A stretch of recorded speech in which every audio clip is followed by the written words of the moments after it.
C'est-à-dire aller parler de son mari à ses amis, aller parler de son mari à sa famille, aller parler de son mari à ses proches. C'est-à-dire qu'il y a un problème qui ne va pas dans ton couple. Il y a quelque chose qui est là, qui te chagrine, qui te fait mal, mais tu ne parles pas à ton mari. Tu vas parler à tes amis, tu vas parler à tes soeurs, tu vas parler à ta maman. Mais pourquoi tu fais ça? Pourquoi tu fais ça? Est-ce que vous êtes mariés là? C'est pour vous comporter comme ça? Est-ce que ton mari et toi, vous êtes mariés là? En fait, tu n'es pas loyal. Une femme même qui ne parle pas à son mari, qui va parler de son mari à ses amis, qui va dénigrer son mari chez ses amis, qui va dénigrer son mari dans sa famille, cette femme-là, en fait, elle n'est pas loyale à son mari. C'est très important. C'est très important. S'il y a quelque chose qui ne va pas, parle à ton mari, s'il te plaît. Plutôt que d'aller parler de ton mari, ça ne va rien changer. Quand tu vas parler de ton mari à tes copines, quand tu vas parler de ton mari à tes soeurs, quand tu vas parler de ton mari à ta maman et tout, ça change quoi? Ça change quoi? Parce que si tu veux, tes parents pensent savoir ce qui est bien pour toi. En fait, c'est ça. Quand tu vas leur parler de tes problèmes de couple, là, eux, ils pensent savoir ce qui est bien pour toi. Et donc, ils te donnent des conseils. Alors qu'ils ne sont pas dans ta réalité. Ils ne sont pas dans ton couple. Ils ne savent pas ce qui est bien pour toi. Toi seul, tu sais ce qui est bien pour toi. Parce que c'est toi qui vis ta réalité. C'est toi qui es dans ton couple. Vous avez compris? Voilà pourquoi quand il y a quelque chose qui ne va pas, quand tu as envie de parler, parle à ton mari. Parle à ton mari, ce n'est pas ton ennemi. Ton mari, c'est ton associé. Vous formez un dans votre foyer. Vous formez une équipe. Donc, s'il y a quelque chose qui ne va pas, il faut lui dire. Il ne faut pas le parler de lui. Il ne faut pas le dénigrer. Moi, je dis une femme qui dénigre son mari, cette femme-là, en fait, elle ne se respecte pas. Elle ne se considère pas elle-même. En fait, elle est nulle. Elle ne peut pas être respectée. Elle ne peut pas être respectée. Une femme qui a le courage de dénigrer son mari, une femme qui a le courage de critiquer son mari avec ses copines, cette femme-là, en fait, je me demande si elle peut se regarder dans un miroir. Elle ne peut pas. Parce que c'est ton mari que tu dénigres comme ça. C'est de ton mari tu parles comme ça. C'est ton mari tu salis comme ça. Mais si toi-même une femme, tu passes ton temps à dénigrer ton mari, tu passes ton temps à dire que des défauts, des erreurs de ton mari à tes amis, à ton entourage, comment est-ce que ces personnes-là vont respecter ton mari? Comment est-ce que ces personnes vont aimer ton mari? Non. Elles ne vont pas aimer ton mari. Elles ne vont pas respecter ton mari. En fait, elles vont diaboliser ton mari. Parce que c'est ce que tu vas leur dire là, qu'eux ils avalent. Ce que tu vas leur dire, c'est ce qu'ils avalent. Tes parents, ce que tu vas leur dire, c'est ce qu'ils avalent. Et eux, ils ont envie de te protéger. Ils n'ont pas envie que tu souffres. Et du coup, ton mari le voit comme un mauvais monsieur. Comme quelqu'un qui n'est pas bien. Comme quelqu'un qui te maltraite. Comme quelqu'un qui est méchant. C'est pas bon. En fait, ça ne t'arrange pas. Parce que si tu fais ça à chaque fois, alors que tu restes avec ton mari, ça fait de toi une personne pas crédible. Vous comprenez? Ça fait de toi une personne pas crédible. Parce que finalement, les gens vont dire, mais celle, elle est toujours en train de critiquer son mari. Elle est toujours en train de dénigrer son mari. Mais elle est toujours avec lui. On ne comprend pas. Toujours c'est elle qui critique son mari. Toujours c'est elle qui parle mal de son mari. Mais elle est toujours avec lui. Ça fait des années, ils sont ensemble. Elle aussi. Ah, normalement, quand tu dis que tu n'es pas heureuse dans quelque chose, là, tu t'en vas. Mais elle ne va pas. Mais toujours c'est elle qui est en train de critiquer son mari. Non, mais attends, elle aussi, elle nous fatigue maintenant. C'est quelle femme ça là même? C'est quelle femme ça là? Toujours en train d'insulter son mari, toujours en train de critiquer son mari. Ça, c'est pas une bonne femme ça. Donc, ça fait que tu n'es plus crédible. Tu n'es plus crédible. Quand tu vas parler à tes amis là, quand elles finissent de t'écouter, puis tu tournes dos là, elles parlent mal de toi. Elles se disent que tu n'es pas une bonne femme. Voilà. Parce que toujours tu parles de ton mari, mais tu ne vas pas. Tu ne vas pas quelque part. Tu es dans ton foyer là. Tu critiques, mais tu ne vas pas. Quand on critique là, quand on critique beaucoup là, on demande divorce. Quand on n'est pas heureux là, heureuse là, on demande divorce. Mais on ne reste pas dans le foyer là, et puis toujours on parle mal de son mari. En fait, ça veut que tu es nul. Tu es nul. Tu es ridicule. Ça, c'est être ridicule. Arrêtez ça, mes chéris. Arrêtez ça. Parlez à vos maris. Parlez à vos maris. Communiquez avec vos maris. Ton mari, ce n'est pas ton ennemi. Ton mari, ce n'est pas un inconnu. Ton mari, c'est ton meilleur ami. Moi, c'est ce que je dis. Je dis, toi, une femme mariée, quand tu prends ton mari comme ton meilleur ami, mais ton foyer marche. Ton foyer marche. Parce que ton mari, c'est ton meilleur ami. Alors, quand on est avec son meilleur ami, on ne le trahit pas. On ne trahit pas son meilleur ami. C'est ça. Donc, toi, une femme mariée, ton mari, il doit être ton meilleur ami. Il faut que tu te dises que c'est mon meilleur ami. Mon mari, c'est mon meilleur ami. Voilà. Vous formez un. Vous comprenez? Vous formez un. Et quand toi-même, tu te dis que ton mari est ton meilleur ami, en fait, il y a des choses que tu ne peux pas faire. Tu ne peux pas. Parce que toi-même, tu vas te sentir mal de trahir ton meilleur ami. Vous avez compris? Ton mari est ton meilleur ami, ma chérie. Ton mari, c'est ton autre. C'est ton autre. C'est ta moitié. Tu as compris? Donc, vous devez former une équipe contre les autres. contre les gens qui sont dehors. Mais si tu vas parler de lui aux gens qui sont dehors, vous allez former une équipe comment?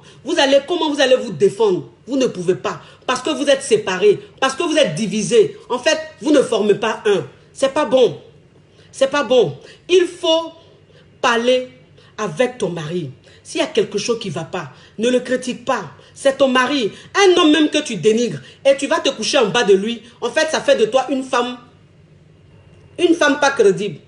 Parce que c'est vrai, tu l'insultes, tu te moques de lui. Mais c'est lui qui t'égrée. C'est lui qui monte sur toi. C'est ton mari. C'est lui qui t'a donné des enfants. Mais tu le dénigres.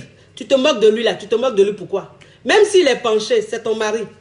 Même s'il est bossu, c'est ton mari. Même s'il n'est pas beau, c'est ton mari. Oui, c'est ton mari. Donc ne pense pas que si tu es avec tes copines, que tu dénigres ton mari, tu te moques de lui, elles vont se dire que, ah, comme elle dénigre son mari, elle-même elle sait que ce n'est pas son genre. Non, non, non. En fait, c'est des conneries. Ton mari, même quel que soit ses défauts, ton mari, quel que soit sa laideur, c'est toi la femme qui doit montrer aux gens que mon mari là, il est laid, mais j'aime sa laideur. Mon mari là, il est penché, mais j'aime son côté penché là. En fait, ton mari là, il faut montrer à ton entourage que tu l'aimes. Tu l'aimes tel qu'il est. Tu l'acceptes tel qu'il est. Et puis voilà, c'est lui qui te rend heureuse. Quand tu montres ça à tes amis là, tes amis même là, en fait, eux-mêmes leur regard là change. Leur regard change. Leur façon même de regarder ton mari, ça change. Parce que toi-même, tu as une façon de valoriser ton mari. Tu as une façon de considérer ton mari. Tu as une façon d'élever ton mari. C'est important. Une femme qui élève son mari. Une femme qui parle bien de son mari. Une femme qui essaie de protéger son mari. C'est très important.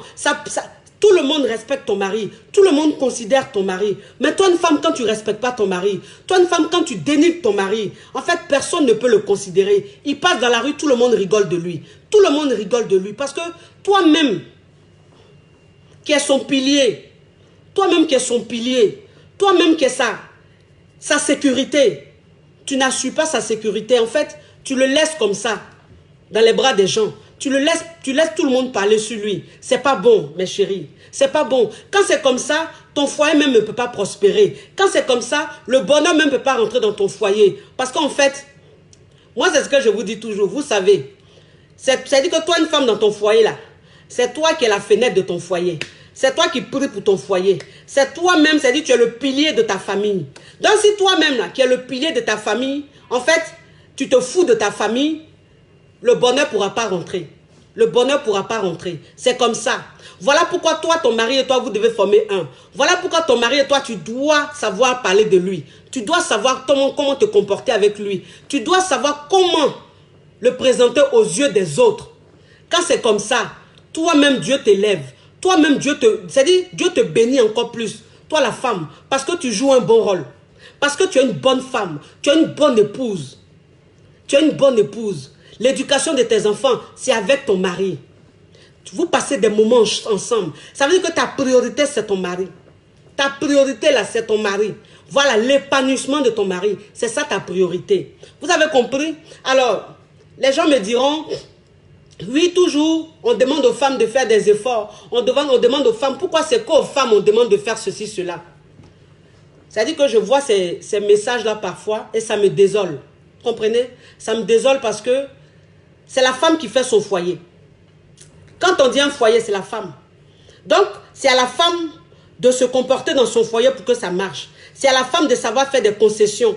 En fait, l'homme, il fait des concessions, mais la femme, elle fait plus de concessions. C'est ça qu'on appelle une femme. Donc, voilà pourquoi on donne plus de conseils aux femmes. Parce que quand un foyer marche, c'est grâce à la femme. Quand une famille réussit, c'est grâce à la femme. Quand une famille avance, c'est grâce à la femme. Voilà pourquoi on demande toujours à la femme de faire des efforts. Vous avez compris? Ça ne fait pas de la femme une femme bête. Ça ne fait pas une femme inférieure. Donc, les femmes qui pensent que, pourquoi c'est toujours à la femme on demande, arrêtez de voir la vie comme ça. Parce que si tu vois la vie comme ça, tu ne vas jamais être heureuse dans ton foyer. Tu ne vas jamais te marier. En fait, tu vas rester célibataire à vie. Tu vas rester célibataire à vie. Parce que pour toi, ce n'est pas la meilleure façon. Alors que c'est la meilleure façon. C'est la meilleure façon. Vous avez compris? Ça dit que ça ne sert à rien de se rebeller. Ça ne sert à rien de se rebeller. Quand toi, une femme, tu te rebelles, ça dit pour rien, tu es rebelle. Pour rien, tu es rebelle. Quand on dit ça, non, mais pourquoi c'est la femme qui doit faire ça? Non, mais pourquoi c'est la femme qui doit faire ça? Ah non, moi, je ne peux pas. Pourquoi? Ben, un mariage, c'est à deux. Hein? Donc, si la femme elle fait ça, l'homme aussi doit faire ça. Toi, une femme, même quand tu parles comme ça, en fait, ça te rend rebelle. Et puis, tu es rebelle. Pour rien comme ça, tu es rebelle. Donc, quand un homme rentre dans ta vie, là, ta rébellion a fait que ton foyer ne marche pas. Ton couple ne marche pas, il s'en va. Maintenant, tu penses que, en fait, le rêve vient de l'autre, de l'homme. Toi, ça ne vient pas de toi. Mais quand un autre homme vient dans ta vie, là, c'est pareil, il s'en va encore. Parce qu'en fait, le rêve vient de toi. C'est ta façon de voir la vie qui n'est pas la bonne. Voilà. Ta façon de te rebeller pour rien, là, ça ne sert à rien. Voilà. C'est-à-dire que tu es une femme, c'est vrai, tu es indépendante, tu as ton argent et tout. Mais tu as aussi besoin d'un homme dans ta vie. Tu as aussi besoin d'être une femme mariée. C'est important. Voilà. Donc, ne vous rebellez pas parce qu'il faut se rebeller. Ça ne sert à rien. Ça ne sert à rien de se rebeller inutilement. Vous avez compris?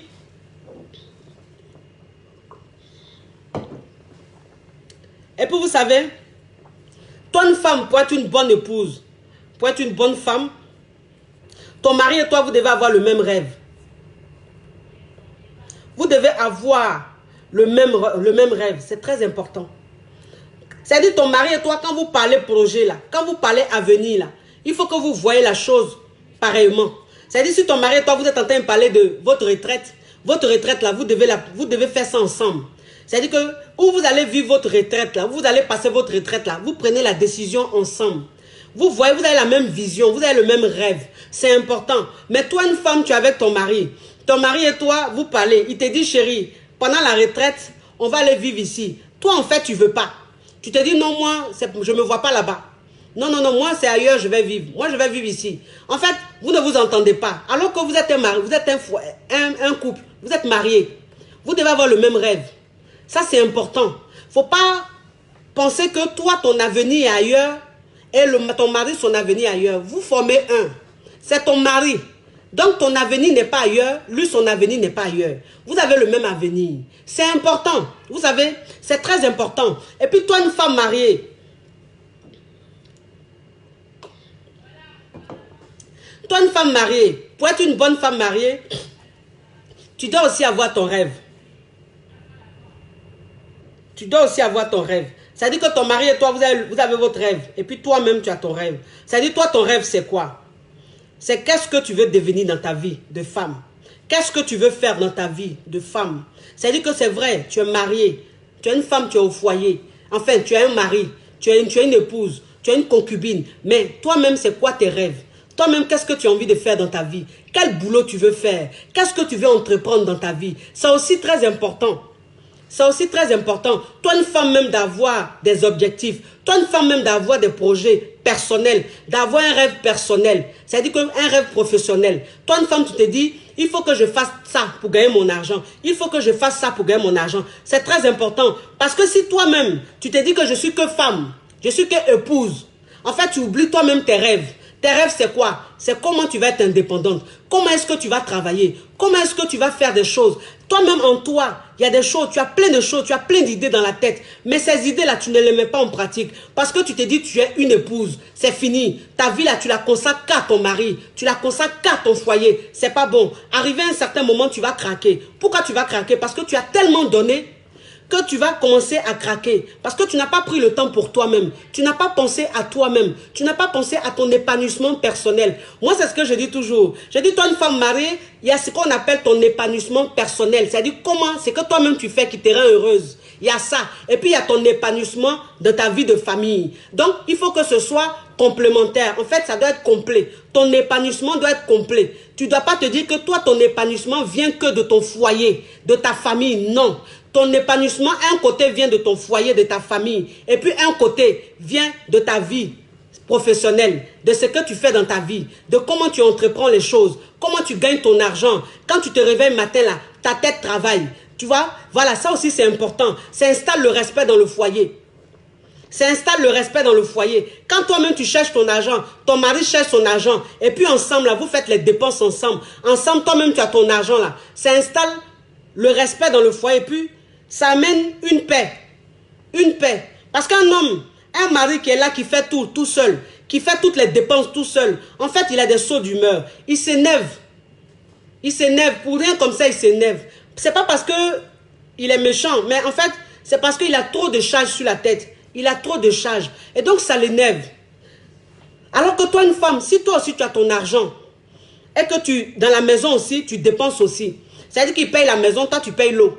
Il paye ça, toi tu payes l'électricité. Il paye ça, toi tu payes ça là. C'est vrai qu'il doit payer plus.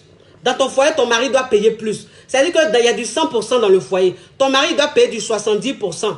Et puis toi, les 30% là, c'est pour toi. En fait, c'est pour faire tes dépenses dans le foyer. Voilà, ton mari et toi, vous ne pouvez pas faire 50-50. Pas les gens qui disent, les hommes qui disent, oui, une femme doit faire et son mari doit faire 50-50 là. Ça là, c'est pas possible. C'est pas possible. Dans ton foyer là, l'homme il fait 70. Et puis toi, la femme, tu fais 30. Ou bien il fait 60. Et puis toi, la femme, tu fais 40. Vous ne pouvez pas faire 50-50. Par exemple, si tu es capitaine du bateau là, ça veut dire que tu dois faire plus que la femme. Voilà. Par exemple, tu vas pas être capitaine du bateau dans comportement et puis dans dépenses là. Tu as dit oui, on a qu'à faire 50-50. En fait, ça ne va pas ensemble. Ça ne va pas ensemble. De la façon tu es capitaine du bateau, de la façon tu es le chef de famille là. C'est comme ça dans dépenses aussi, tu dois être chef de famille. Voilà. Ça, c'est le respect. En fait, ça installe le respect naturellement. Naturellement. Et tout se passe bien. Vous vous entendez? Chacun sait ce qu'il a à faire. Chacun sait ce qu'il a à faire. Puis tout va bien. Tout se passe bien. Il n'y a pas d'embrouille. Vous avez compris? Toi, une femme mariée,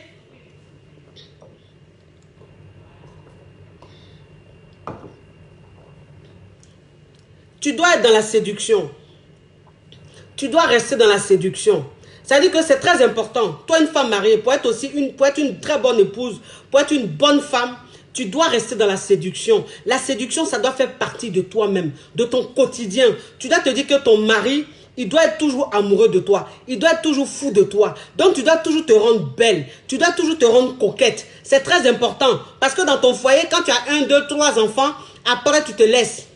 Tu te laisses, tu te dis, tu es marié. Mon cher, je suis marié. Il a fait quoi? Je cherche quoi même à me faire ça, à me faire ça. Non, non, non. Ton mari là, il t'a marié, c'est vrai.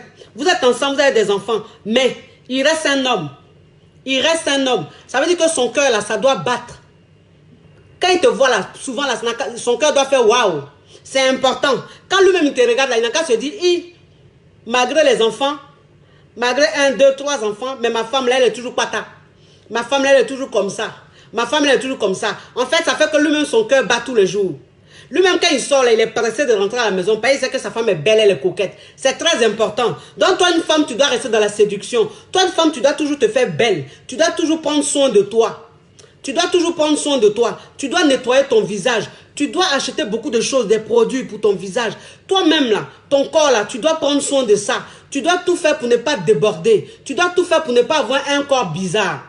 Tu comprends? Pour être toujours attirante, pour rester toujours attirante. Ça, c'est important. C'est très important. Et dans la sexualité, toi, une femme, tu ne dois pas être coincée. Parce qu'il y a des femmes, quand elles finissent de faire 1, 2, 3 enfants, elles commencent à être coincées. C'est-à-dire qu'il y a des choses qu'elles ne veulent plus faire. Il y a des choses qu'elles n'acceptent plus. Toi, une femme, pour être une bonne épouse, tu ne dois pas faire ça. Tu dois tout accepter. Ton mari, là, dans votre intimité, là, tu dois le satisfaire. Oui, c'est ton devoir conjugal. C'est ton devoir conjugal. En fait, c'est ton droit. Tu dois faire ça. Donc, toi, une femme mariée, ne te dis pas que tu ne te sens pas obligé de satisfaire ton mari. Tu dois satisfaire ton mari. Ton mari, tu dois le satisfaire. Ton mari, s'il a envie de toi, il ne faut pas lui donner tous les jours, mais il faut quand même lui donner. Si tu as refusé lundi, mardi, il faut lui donner. Si tu as refusé mardi, mercredi, il faut lui donner. Mais toi, une femme mariée, si tu refuses lundi, tu refuses mardi, tu refuses mercredi, c'est pas bon. Tu n'as pas le droit de faire ça. Tu n'as même pas le droit de faire ça. Il faut donner à ton mari. Oui, il faut donner à ton mari. On n'a pas dit d'accepter tous les jours. Parce que toi, une femme mariée, si ton mari a toujours envie de toi, et puis tu t'écartes blacard en bas de lui, tous les jours, quand il veut de toi, lundi, il veut de toi, tu es écarté. Mardi, il veut de toi, tu es écarté. Mercredi, il veut de toi, tu es écarté, ma chérie. Arrivé à un certain moment là, toi-même, tu seras plus fatal. Lui-même, il va s'enlacer. Il sera fatigué de ton corps. Parce que tu te donnes trop facilement. Parce que tu te dis que comme je suis une femme mariée, je dois donner à mon mari. Je suis une femme mariée. Donc si mon mari, autant qu'il aura envie de moi, autant que je vais lui donner. Toi, une femme mariée, ne réfléchis pas comme ça. Parce que si tu lui donnes tous les jours, n'importe comment là, arrivé à un certain moment là, il ne va même plus te toucher. Il ne va même plus te toucher. Il va te regarder même là, ça ne va plus se lever. Parce que tu lui as trop donné. Tu lui as trop donné. Tu as tué son instinct animal en lui. Tu as tué son côté animal là. Tu as tué sans lui. Donc ton mari, quand il a envie de faire lundi là, tu lui dis, bébé, je suis fatigué. Bébé, je suis fatigué. Oui. Et puis lui-même là, quand il est en train de dormir là, tu le surprends. Pas les hommes là, ils aiment l'effet surprise. Les hommes là, ils aiment qu'on les surprend. Un homme marié, quand sa femme le surprend, ça le rend encore plus dingue. Alors qu'un homme, quand là, sa femme ne le surprend pas, et à chaque fois qu'il a envie d'elle, il couche avec elle. À chaque fois qu'il a envie d'elle, il a facilement là. C'est pas bon. C'est pas bon. Ça ne crée pas d'amour. En fait, il est là avec toi comme ça, mais il n'est pas fou de toi. Il est juste amoureux de toi. Il est juste habitué à toi, mais il n'est pas fou de toi. En tant que ton mari doit être fou de toi. C'est-à-dire que tu es sa femme, mais il faut lui donner l'impression que tu n'es pas acquise. Parce que les hommes, quand ils ont l'impression que les femmes sont acquises, c'est fini. C'est fini. Ton mari, s'il sait que tu es acquise, là, c'est fini, ma chérie. Il ne fait plus d'efforts. Il ne fait même plus d'efforts. Il ne cherche même plus à te plaire. Il ne cherche plus à te séduire. Il ne cherche plus à rien faire. Parce qu'il sait que tu es acquise. Donc, toi, une bonne femme, une bonne épouse, ton mari, là, il ne doit jamais se dire que celle-là, elle est acquise. Jamais. Alors, pour lui montrer que tu n'es pas acquise, c'est ça. Ne pas lui donner ton sexe tout le temps. Non. Voilà. C'est-à-dire qu'il faut avoir le contrôle. Il faut avoir le contrôle. Quand il a envie, là, et puis c'est debout comme ça, là, tu n'es pas obligé de lui donner. Tu n'es pas obligé. Moi, c'est ce qu'il vous dit toujours. J'ai dit, nos hommes, là, vous ne pensez pas qu'ils sont toujours obligés de rentrer pour cracher. Ton homme, il n'est pas obligé de rentrer tous les jours pour cracher. Il n'est pas obligé. Si lui-même, c'est debout là-bas, là, ses nerfs sont dressés là-bas, là, quand lui-même, ça va se dresser juste, et puis tu vas lui dire non, là, quand il va dormir, là, il ne va pas bien dormir, c'est vrai. Mais quand tu vas le surprendre le lendemain, là, quand tu le surprends, là, quand lui-même, il te prend, là, ton goût est à part. Ton goût, là, il est à part. C'est doux comme ça. Parce qu'il ne s'attendait pas à ça. Parce qu'il voulait, mais tu as dit non. Donc, c'est comme s'il était en train de te draguer. C'est comme si vous étiez dans votre début, là, où tu te donnais un genre, là, c'est ça. Et donc, il s'est dit que, ah, celle-là, c'est ma femme, mais elle n'est pas acquise. Celle-là même, ma femme, là, elle me fatigue, elle est coquine. Quand je veux d'elle, là, comme ça, elle fait malin, elle se donne un genre. Mais après, là, quand elle me prend, là, moi-même, je chante en langue. Je chante en langue. C'est ça. C'est ça, toi, une femme. Une bonne femme mariée. C'est comme ça. Ça fait que ton mari, il est accro à toi. Il est accro à toi. Il est toujours accro à toi. Parce qu'il y a des choses que tu fais là, tu le rends dingue. Tu le rends dingue. Parce que dans ta tête là, tu te dis, je suis une femme mariée, mais je reste la maîtresse de mon mari. Je reste la petite amie de mon mari. Et quand tu es petite amie, tu ne donnes pas ton corps à ton homme tous les jours. Non. Quand vous êtes copain-copine là, c'est pas tous les jours il te grée. Non. Il y a des jours, il vient te voir et puis tu lui dis non, tu ne me grées pas aujourd'hui. Il y a mal au ventre ou même il y a mes règles. Donc quand vous êtes marié là, toi-même là, c'est comme ça, tu dois voir les choses. C'est-à-dire qu'il y a des jours quand il veut là, tu lui dis non, je ne peux pas. Je ne peux pas. Je ne suis pas disponible. Oui, je ne me sens pas bien. Il faut attendre, s'il te plaît. Et puis il dort. Ça lui fait mal, mais il faut laisser. Ça, c'est garçon, ça, ils ont un côté maso en eux. Maintenant, le lendemain, quand tu vas lui donner là, lui-même, il va comprendre. De toute façon, il va te prendre là, ma chérie. De toute façon, lui-même, il va te griller là. Toi-même, tu as dit, Yi! Il va être viril comme ça. Viril, il va te faire de ces choses, mon cher. Il va te faire de ces choses. Parce que tu lui as donné cette envie. En fait, tu t'es fait désirer. Donc, l'envie est restée en lui comme ça. L'envie est restée en lui. Et puis, quand il te parle en même temps là, lui-même, il est content. Lui-même, il est content. C'est ça. Vous avez compris? Dans ton intimité, il faut pimenter. Il faut pimenter dans ton intimité. La lingerie, quand tu la payes, il faut la porter. Ton mari doit voir la lingerie. C'est important. En fait, tout ça, ça fait partie de la séduction. Ça fait partie de la séduction. Quand tu vas te coucher auprès de ton mari, il faut te faire un peu belle. Il ne faut pas te laisser bizarre. Il ne faut pas mettre les morceaux de pagne bizarre là. Les tissus bizarres là. Ça, là, je dis ça toujours. Parce qu'il y a des femmes, malheureusement, elles rentrent tellement dans l'habitude qu'elles sont dans leur foyer, elles sont maladroites. En fait, elles font des choses, elles pensent qu'elles sont à leur frère. Ton mari, ce n'est pas ton frère. Ton mari, c'est ton mari. Ton mari, c'est ton amoureux. Donc, il faut que tu te dises que toi, une femme mariée, tu dois toujours rester dans la séduction. Donc, si tu adoptes un comportement dans le genre, tu es avec ton frère, il n'aura pas envie de toi. Parce que si tu vas te coucher, tu mets les tissus bizarres là, les pagnes bizarres là, tu attaches sur ta poitrine comme ça, boum, et puis tu t'en vas te coucher. Ton mari va avoir envie de toi comment? Si toujours tu as un morceau de pagne, tu as un morceau de tissu là, il ne peut pas avoir envie de toi. Il ne peut pas avoir envie de toi. Il y a des pagnes là, quand vous portez là, vous allez sortir. Ou même quand vous portez là, vous êtes à la maison. Mais quand vous partez, vous couchez là, dans votre chambre là, laissez les pagnes là. Laissez les pagnes. Par exemple, là, même où est la Pâques qui est finie là. Pâques vient de finir là. Il y a des femmes, elles ont fait uniforme de Pâques. Il y a des femmes là, elles ont fait leur uniforme de Pâques. Mais uniforme de Pâques, elles ont fait là. C'est le morceau de pagne là. C'est ce qui va devenir maintenant leur robe de chambre. 2 jours là. 2 jours là, c'est ce qui va devenir leur robe de chambre. C'est ce qu'elles vont porter 2 jours là pour aller dormir. Quand elles vont vouloir aller dormir là, quand elles vont se laver là, c'est pagne de Pâques là. où il y a des photos de Pâques dessus, des photos de Jésus, les photos de trucs comme ça, de Jésus là, la croix, les trucs comme ça là. C'est ce qu'elles vont porter, hein. En fait, elles gardent cette habitude-là sans même s'en rendre compte, quoi. En fait, elles font ça sans s'en rendre compte. Sans s'en rendre compte, elles font ça comme ça. Donc, elle va finir de se laver là. Elle va prendre pagne de Pâques là. Uniforme qu'elle a fait pour son église de Pâques là. C'est ce qu'elle va porter tout de suite là. Et puis, elle va aller se coucher à côté de ton mari, de son mari. Mais il dit, tu as séduit ton mari comment, comme ça là. Tu vas le séduire comment, ma chérie? Est-ce que ton mari même, il a envie de voir pagne comme ça là? Est-ce qu'il a envie de voir pagne comme ça là? Tu es dans ton foie, tu es dans ta chambre. C'est-à-dire dans la chambre où c'est là-bas les choses, les vraies choses se passent. Maintenant, tu vas le porter les pailles, même le monsieur, il te regarde, même il est découragé. Il te regarde, il est découragé. Hein? Tu vas l'attacher les foulards, même bizarre, et puis tu es couché à côté de ton mari. C'est pas bon tout ça là. C'est pas bon.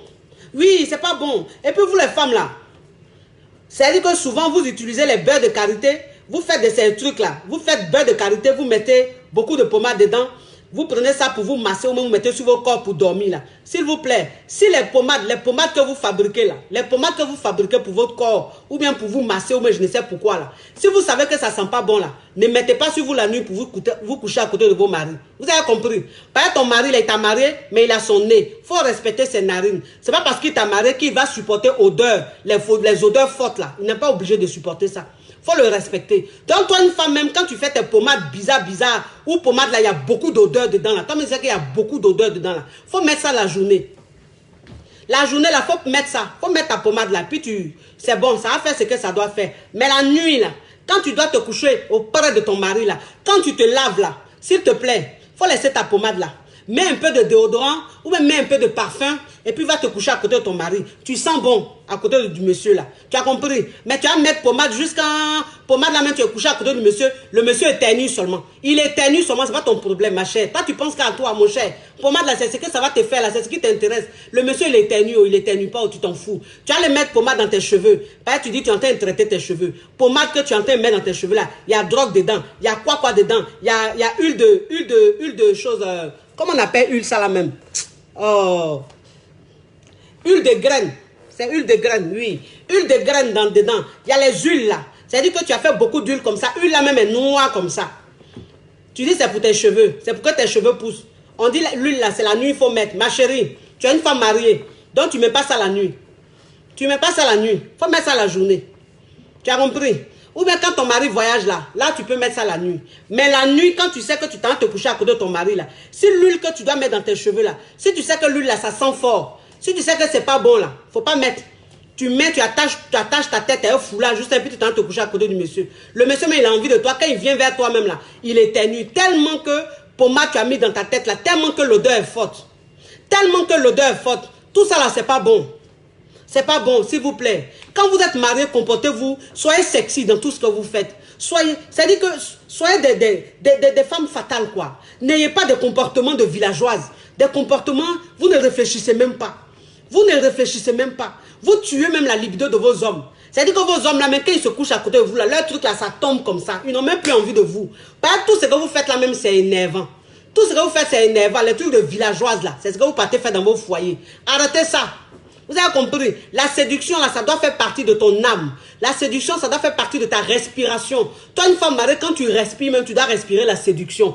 Quand tu respires, tu dois respirer même la beauté. C'est-à-dire, tu dois être chic, quoi. Tu dois être chic. Donc, c'est que tu sais que quand tu vas mettre ton mari, ça va le déranger, là. Faut pas faire. Faut pas faire, c'est important. Moi, c'est ce que je vous dis. Par exemple, il y a des femmes même, elles sont dans leur foyer, des épouses, elles sont dans leur foyer. Quand elles tombent enceintes, là, c'est fini. Elle est enceinte là, même son mari, même là, il la touche pas jusqu'à quand elle accouche. Tu es enceinte, ton mari ne te touche pas jusqu'à quand tu accouches, ma chérie. Accouchement, tu t'en fais là, tu as fait ça comment? Tu as fait accouchement là comment? Ah, d'accord. Ah, donc comme tu es enceinte là, donc tu n'as pas envie quoi. Tu n'as pas envie qu'on te touche quoi. Ah, c'est la grossesse là qui fait ça. Ah, c'est la grossesse qui fait que tu n'as pas envie que ton mari te touche. C'est des conneries tout ça là. C'est des conneries tout ça. Vous avez compris? Toi, une femme, quand tu es enceinte là, ton mari, il peut te garer, il peut te mourir jusqu'à ton accouchement. Même la veille de ton accouchement, il peut te mourir. Si tu n'as pas un problème de santé, parce qu'il y a des femmes, quand elles sont enceintes, elles ont un problème de santé. Ça là, on ne peut pas. C'est-à-dire qu'on leur fait un cerclage, elles restent couchées là. Ça là, c'est autre chose. Mais toi, une femme mariée, si tu es enceinte, tu n'as pas de problème de santé. Ton mari peut te mourir du premier mois jusqu'au dernier mois. La veille même de ton accouchement, ton mari te mourir. Il te mourou. Il n'y a même pas de problème. Donc arrêtez, quand vous êtes dans vos foyers, quand vous tombez enceinte, vous ne voulez pas que vos maris vous touchent. Ah, je suis enceinte, je n'ai pas envie. L'enfant là me fatigue trop. Arrêtez vos conneries, s'il vous plaît. Tu n'as pas envie. Grossesse dure 9 mois. Une grossesse, ça dure 9 mois. Donc le monsieur là, tu vas le sévrer comme ça pendant combien de mois? Pendant combien de mois tu vas le sévrer? Donc quand il va se lever pour aller te tromper, c'est pour dire... Oui, mais il n'avait pas le droit quand même, hein. Même si je ne lui donnais pas, mais il n'avait pas le droit, il sait que je suis enceinte. Donc il pouvait quand même comprendre. Arrêtez vos conneries là. Arrêtez vos conneries. C'est quand vous-même vous savez que ce n'est pas normal là. Ce n'est pas possible là. Mais souvent, vous êtes dedans. C'est-à-dire que vous vous mentez vous-même. Vous vous mentez vous-même. Tu es enceinte, il faut mourir à ton mari. Donne à ton mari, ma chérie. Mourir avec ton mari. Quand tu es enceinte même et puis tu mourir à ton mari là, c'est doux même. C'est ce qui est encore plus doux. Par là, ton corps change. Ton corps change, tes seins grossissent. Là-bas, là, c'est bien chaud. Donc, quand ton mari, il rentre là-bas, là, c'est chaud comme ça, c'est doux comme ça. Mais ce plaisir-là, vous ne voulez pas donner à vos maris, pourquoi? Vos maris, pourquoi? Le monsieur t'a enceinté, la chaleur intense qu'il y a en bas, là-bas, là, dans ton vadegba, là-bas, là. Lui veut rentrer pour bien sentir ça. Toi, tu as refusé, pourquoi? Pourquoi? Peut-être tu es trop enceinte, quoi. Peut-être tu as trop de nausées, quoi. Ou même peut-être tu n'as pas envie qu'on te touche. Arrêtez ça. Arrêtez de vous comporter comme ça, les femmes, s'il vous plaît. Comportez-vous bien dans vos foyers. Le sexe, c'est important. Là-bas, là, c'est important dans un foyer. Ça compte. Vous avez compris? Ça compte. Toi, une femme même mariée, même quand tu es enceinte là, il y a des comportements même que tu ne dois pas avoir. Il y a des comportements que tu ne dois pas avoir. Si tu as la nausée là, il y a des petits trucs qu'on donne. Quand tu t'envoies la sage-femme ou bien celle qui te suit là, quand tu vas voir ton généraliste, celle qui te suit là, quand tu dis tu as la nausée là, il y a des petits trucs qu'on te donne, en fait, que tu mets dans la bouche. Et puis ça coupe la salive. Ça fait que la salive ne vient pas beaucoup. Voilà. On est au 21e siècle. On est au 21e siècle. Donc, on fait tout pour que les femmes restent propres, elles restent chic, elles donnent envie. Mais toi, une femme même, tu es mariée même, tu as ton gobelet. Il y a des gobelets, il y a des femmes en Afrique, surtout les femmes en Afrique là. Elles ont toujours des boîtes. Je ne sais pas si c'est boîte de graines ou mais c'est boîte de sardines. Mais elles vont ouvrir et puis elles mettent du sable et puis c'est à côté d'elles. Tu es une femme enceinte, tu es mariée, ton mari est là tous les jours. Toi, tu as boîte dans la main comme ça. 1, 2, 3. 1, 2, 3. Ah, donc, toi, quand tu fais ça là, tu penses que tu as le droit de faire ça quoi? Parce que tu es enceinte quoi. Donc, ton mari doit comprendre. Il doit se dire que tu es enceinte. Donc, tu peux cracher dans du sable, dans les boîtes, n'importe comment cracher pour donner la nausée aux gens. Quand une femme même, tu es enceinte, même tu craches dans boîte tous les jours. Tu craches dans du sable tous les jours comme ça. Le monsieur même, il est là, il voit boîte et puis il voit que c'est crachat qui est dedans là. Comment même tu peux lui donner envie? Comment tu peux lui donner envie? Mais c'est-à-dire que tu lui donnes la nausée tous les jours. Tu lui donnes la nausée tous les jours. Arrêtez ça, s'il vous plaît. Arrêtez ça, ça c'est révolu ça. Ça c'était au temps d'Abla Poku. Au temps d'Abla Poku, les femmes enceintes faisaient ça. Mais on n'est au plus au temps d'Abla Poku. Maintenant on est au 21e siècle. Il y a tout. Il y a tout. Toi une femme même quand tu es enceinte, si tu as la nausée, tu as envie de cracher là. Il y a tout. Il y a des petits trucs qu'on donne comme ça se vend en pharmacie. Tu mets dans la bouche ça. Ça fait que la salive ne vient pas beaucoup. Vous avez compris? Voilà, c'est important. Si tu as la nausée là, il y a des petits trucs qu'on te donne. Ton généraliste te donne. Et puis tu prends. Pour éviter tout ça là. Donc vous pensez que nous, nos grossesses, c'est plus grossesse des blancs là, ça ne se ressemble pas quoi. Vous pensez que ça se ressemble. Vous avez déjà vu une femme blanche qui est enceinte, qui crache n'importe comment. Vous avez déjà vu une femme blanche qui est enceinte, elle a la bouteille en main, et puis elle crache pire. Vous avez déjà vu ça. Vous pensez que leur grossesse là, c'est à part quoi. C'est la même grossesse, nous tous on a. Nous tous on a la même grossesse là. Donc, de la façon, elles ne crachent pas dans les boîtes là. Et puis, quand elles sont enceintes même, tu as envie de les enceinter encore, tellement qu'elles sont choco là. Nous aussi, on est qu'à être comme ça. Voilà, dans les boîtes où il y a du sable dedans, on crache dedans. Laissez ça un peu. Laissez ça. Et puis, les morceaux de pain, vous attachez comme ça. Puis, vous êtes écartés dans la maison là. Écartés dans la maison là. Le sein là même est couché là-bas. Ventre là, voilà ça. Toi-même, tu es couché comme ça. On dirait que tu es en train de mourir là. C'est grossesse. C'est juste une grossesse, ma chérie. C'est rien d'autre. C'est juste une grossesse. Voilà. Donc, si toi-même, tu te dis que je suis enceinte, je dois rester toujours pas là. La grossesse là ne va pas te tuer. La grossesse, ça ne va pas te donner un air de femme. Tu es enceinte, même on te regarde, on dirait que tu as 70 ans. Tellement que tu te négliges. Tellement que tu es bizarre dans la grossesse là. Hein? Tu finis d'accoucher même, tu veux un deuxième enfant, ton mari te dit non, c'est bon. Quand tu dis chérie, je veux un deuxième enfant là, ton mari te dit non, non chérie, on n'est pas encore prêt. Un enfant là, c'est bon. Hein? Lui-même, il t'a vu dans la première grossesse, la façon tu faisais là. La façon tu donnais la nausée là. Il n'a même pas envie de revivre deuxième grossesse encore. Il n'a même pas envie. Tu ne donnes pas envie. C'est-à-dire que quand tu es enceinte, là, tu ne donnes même pas envie. Tu ne donnes pas envie. Quand vous êtes enceinte, donnez envie à vos maris. Donnez envie à vos maris. C'est important. Ton mari, même quand tu te fais choco comme ça, tu es bien coquette comme ça, là, dans ta grossesse, là. Il a envie de toi jusqu'à quand tu vas accoucher. Tu finis d'accoucher même là. Il est encore fou de toi. Parce que quand tu finis d'accoucher là, tu te remets automatiquement. Tu prends soin de toi automatiquement. Et puis, en 2, 3, 4 mois là, tu changes. Tu commences à redevenir comme avant.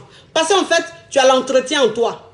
Tu as l'entretien en toi. Tu sais que tu es une femme mariée, tu dois séduire ton mari. Tu sais que tu dois rendre ton mari accro. Donc, tu dois être toujours choco. C'est important. Moi, il a fini de vous parler. Il a fini de vous parler, je vous laisse. Il y a 3 types de coaching. 3 types de coaching. J'ai un coaching par appel téléphonique. J'ai un coaching par appel vidéo. Et puis, j'ai un coaching de rencontre. Ça veut dire qu'on se voit et puis on parle. Vous avez compris? Chaque type de coaching a son prix. Si tu es intéressé, tu rentres dans mon inbox. Je te donne plus de détails. Vous avez compris? C'est pas tout on donne dans le direct.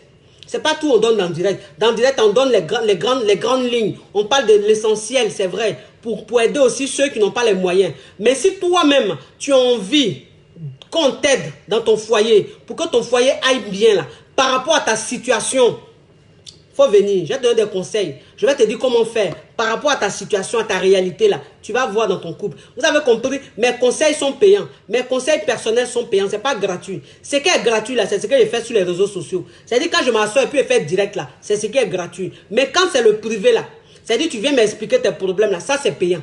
Et ma séance dure 45 minutes. Ma séance de coaching dure 45 minutes. Vous avez compris? Je vous fais de gros bisous. C'est votre coach choco, votre coach champagne, votre coach caviar. Il n'y a pas aucun. Oui, il n'y a même pas aucun. Voilà, c'est de ça qu'il s'agit. Je vous fais de gros bisous. J'espère que vous avez partagé la Chic Family. La Chic Family, j'espère que vous avez été bons à partager. Vous avez compris? Mes femmes sûres, mes hommes sûrs, j'espère que vous avez partagé. C'est ce que je vous dis toujours. Je dis c'est les partages qui sont importants. Aujourd'hui, là, c'est plus les vues qui sont importantes. Les vues, là, on fait trop de vues. Ça, là, il est fini, il est vu. Oui, mais aujourd'hui, là, c'est plus partage, on regarde. C'est plus vu, on regarde partage. Quand quelqu'un fait son direct, là, on regarde combien de partages il a.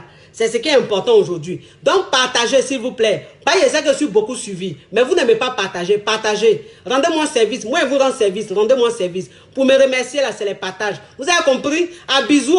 Toi, une femme, c'est-à-dire que toi, une femme qui m'a regardé jusqu'à la fin. Toi, un homme qui m'a regardé jusqu'à la fin. Si tu ne partages pas ma vidéo, c'est que tu es jaloux. Toi, une femme qui ne fait pas, c'est que tu es jalouse. On n'a qu'à se dire la vérité. Vous avez compris? Je vous fais de gros bisous. Prenez soin de vous. À bisous. Ciao, ciao, ciao.